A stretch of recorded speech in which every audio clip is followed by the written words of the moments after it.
I can't believe it. There are 4 of those things around the island, maybe even more, and I'm forced to work here for 2 more days.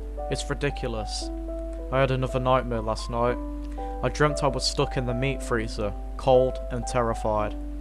A giant red humanoid thing was standing off in the corner, staring right into my eyes. The thing was like a mannequin. It had no facial features. It was just a red human, but without any details in the face. The thing then ran at me at max speed, and just as it was about to kill me, I woke up covered in sweat. However, the day would get much worse. It was 11:55 on the clock when I arrived, and I decided to check all around the cameras, and I noticed something. There was a roof camera. That's where the face got in. No wonder I could hear him shuffle and bang above me. At least now I know where he is attacking from. It was now 12 AM, time for the hell on earth to commence. 30 minutes went by and nothing eventful happened, just the occasional moving of a character here and there. Oddly enough, I didn't receive a call this night. I hope they haven't forgot about me.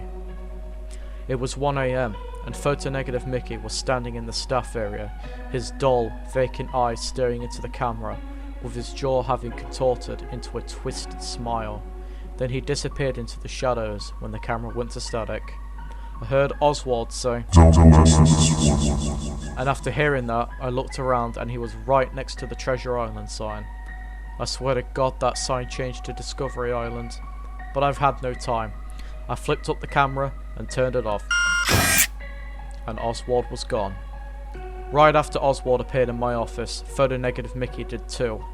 I heard him say, "Wanna see my head come off?" However, the mouse was no match for my reflexes and the camera went off, and he vanished in defeat. I heard the bang on the roof and realised the roof cam. So I flipped it up and surely enough, the face was there, its pointy bat ears being the only thing I could make out. It was climbing to my office through the vents, which led right into my office. But he wasn't here yet, so I didn't have to worry. Yet. The Donald Duck head that was disembodied was back on my desk, quacking loudly.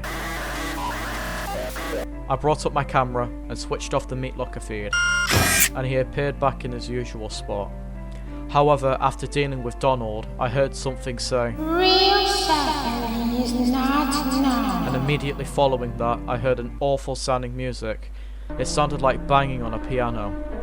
There was only one place here that had a working TV, the broadcasting room. I checked the camera and I saw another character. This one was yet another Mickey Mouse. However, it was not photonegative or coloured normally. This one was entirely coloured, a dismally and depressing grey, except for its ears which remained a dark black colour. However, I do know this character. I was more dumbfounded by the fact of how the heck this character's even here. That grey Mickey is the same Mickey from that stupid Suicide Mouse story. One guy did a review on it, and honestly, whoever reviews and makes stories have no life whatsoever. Regardless, it made sense why he said real suffering is not known, and why the music was playing. It had to be him. Suicide Mouse was now in the character prep, his head noticeably askew, and he was facing the left side of the room.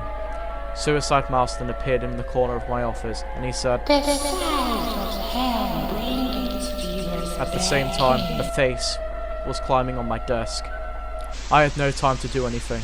I just ran away from my office. The suits were attempting to run after me, but I was too quick for them. I kept going, but I was almost out of breath. I saw a door which had Pirate Caverns written above it. Luckily, the door was easy to bust open due to the rusting metal holding it in place. I dashed inside and hoped to God that no character saw me go inside. I looked around and saw this area was rather large. It had many rooms full of broken and strung around equipment. I saw broken attractions and pirate barrels. I saw a room which caught my eye. It had multiple TVs and a desk which was untouched. I opened the drawers of the desk and found a key inside. I took the key just in case it unlocked something important. However, as I was turning to leave, the face was right in front of me. I quickly dashed out of there and ran down a flight of stairs, making noise in other rooms to try and deceive the suit that was hot on my trail. The room I went into had a massive chest in the middle of it. It required a key to open it. Thank God I had that key with me. I attempted to use it to open up the chest, and surprisingly, it worked. Inside the chest was another key. Before I could think, the face was back and was about to jump onto me. Quickly thinking, I snatched the key and leapt over the suit, who was lower than me because he lacked legs. I got out of there and I was running away. As I was running, I noticed the clock. The time read 6:30. God damn, I'd been down there for 3.5 hours. As I was leaving Pirate Caverns, I heard the face say, "You should have never come here." I sprinted out of Pirate Caverns and ran back to my office. The suits were nowhere to be seen. I arrived at the office and nobody was there. I turned to leave through my exit when I heard something say, Hear me. I was out of there before anything happened. 3 more nights down and 2 more to go.